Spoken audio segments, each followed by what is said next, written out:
Hey guys, it's me again, here to give you my post post 415 tax day Tea Party tax revolt rundown. Went down to Champaign Urbana. For you non-Illinois folks, Champaign Urbana is the site of the main campus of the University of Illinois, a typically liberal area, at least among the students. However, there was a bright spot for that. Had four young men who were very intelligent, very informed, very engaging young men handing out this. This is the Orange and Blue Observer. It is the campus conservative viewpoint paper. They were out there talking and walking among us, and letting us know that there was a resistance movement there, which is good. We see that sometimes on college campuses. Makes us feel warm for them. Because definitely that's not the shared viewpoint of most of the students there. It goes back to that old saying: if you're 20 years old and you're not a liberal, you got no heart. But if you get to be 40 and you're not a Republican, you got no brain. At least in the classical sense of those two words. Basically, it's if you're not a conservative, you've got no brain. Because the Republicans and the Democrats right now, I'm not seeing enough disparity between the two of them to even call the Republicans a loyal opposition. Some of them, I've got some hope, but mostly not among the legislators. I've got more hope among the governorships of America, as 23 states are sort of working right now on, and not all of them are Republicans, not all of them.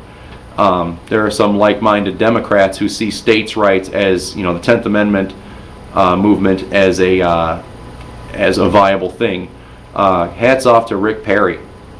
Among the speakers that day, Wednesday, we had Randy Stufflebeam. Got his first name wrong. Sorry, Randy.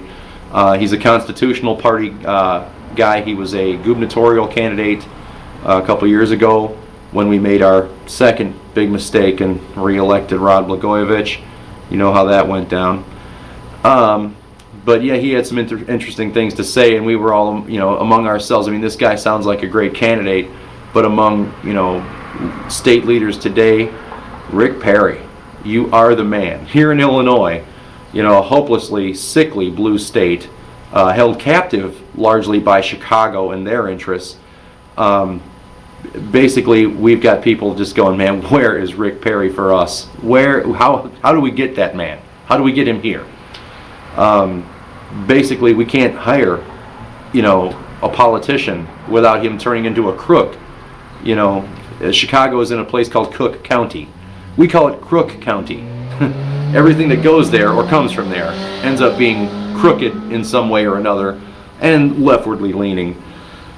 A shame that people didn't believe us when we tried to talk about Barack Obama coming from there, and probably wouldn't be the greatest idea to put him at the head of our country just because of the climate there in Chicago, Crook County.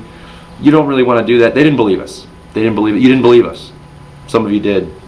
You know what you're talking about if you poo-pooed the idea of a national leader coming from Crook County. Anyway, here we are today. The tax revolt down there was not as much. I thought I was going to go down there and see a lot of people beating up on President Obama.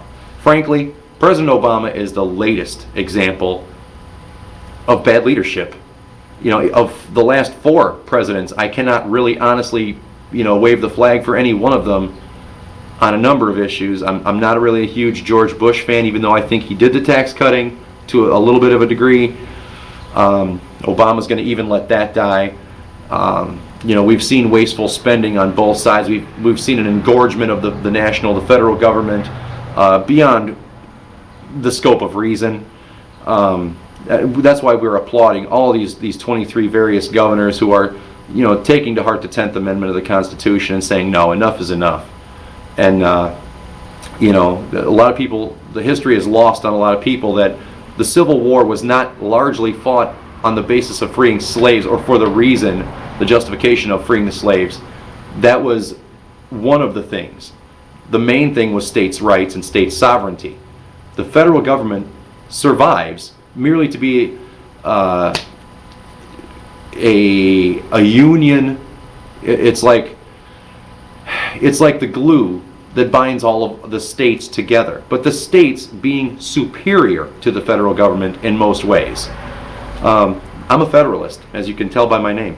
The federal government has a place, and taxes, you know, like I said, we're not naive. Taxes must be collected for some things, but we're getting awfully tired of seeing our money misspent, power being this self-perpetuating power from Washington that just keeps growing and keeps growing and keeps enlarging and keeps enlarging.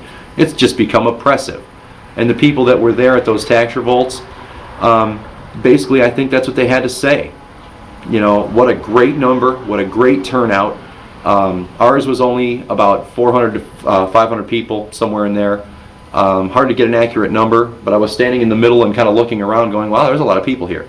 For, you know, for Champaign, Illinois, probably one of the smaller ones in Illinois, that was pretty darn good.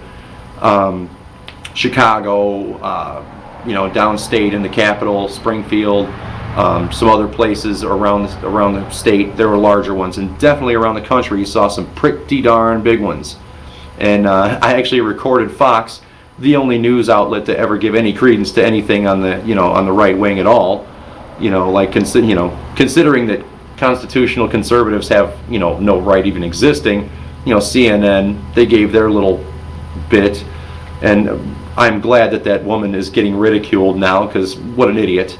I mean, she has a right to say what she has to say, but she showed up at the wrong venue to say it.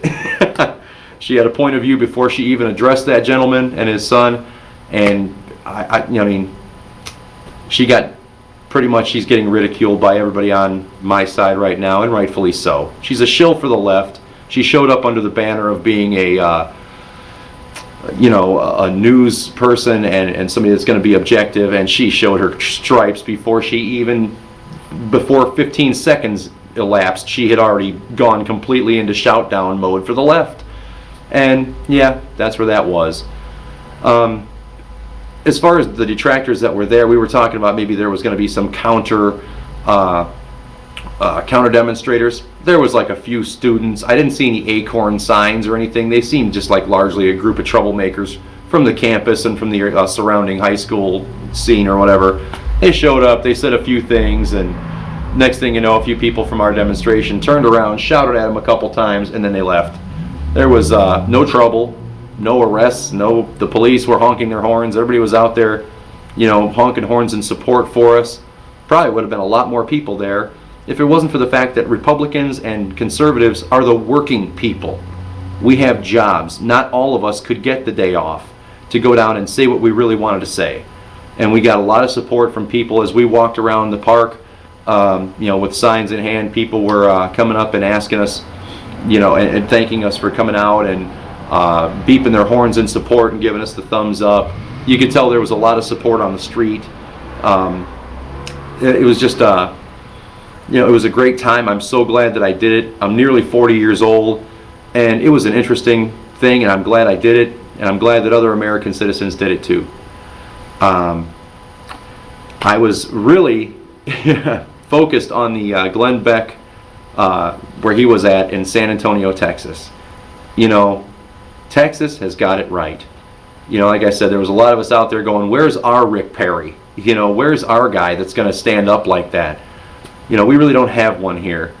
And I mean, they were digging deep. They only had about maybe 6,000 people down there, 4,000 to 6,000, depending on what news source you go to. That's a great number of people. Very, very enthusiastic. Had a couple of guys out there like Ted Nugent and you know, Glenn Beck, of course, you know, comedian and commentator.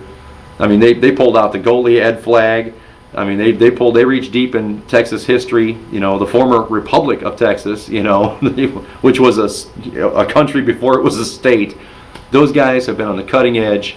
You know, we've so often looked to them for inspiration and for our national direction in the early days, at least when we had better sense. And God bless those people. Atlanta, over 20,000. God bless these people. I'll get back with you in a little bit.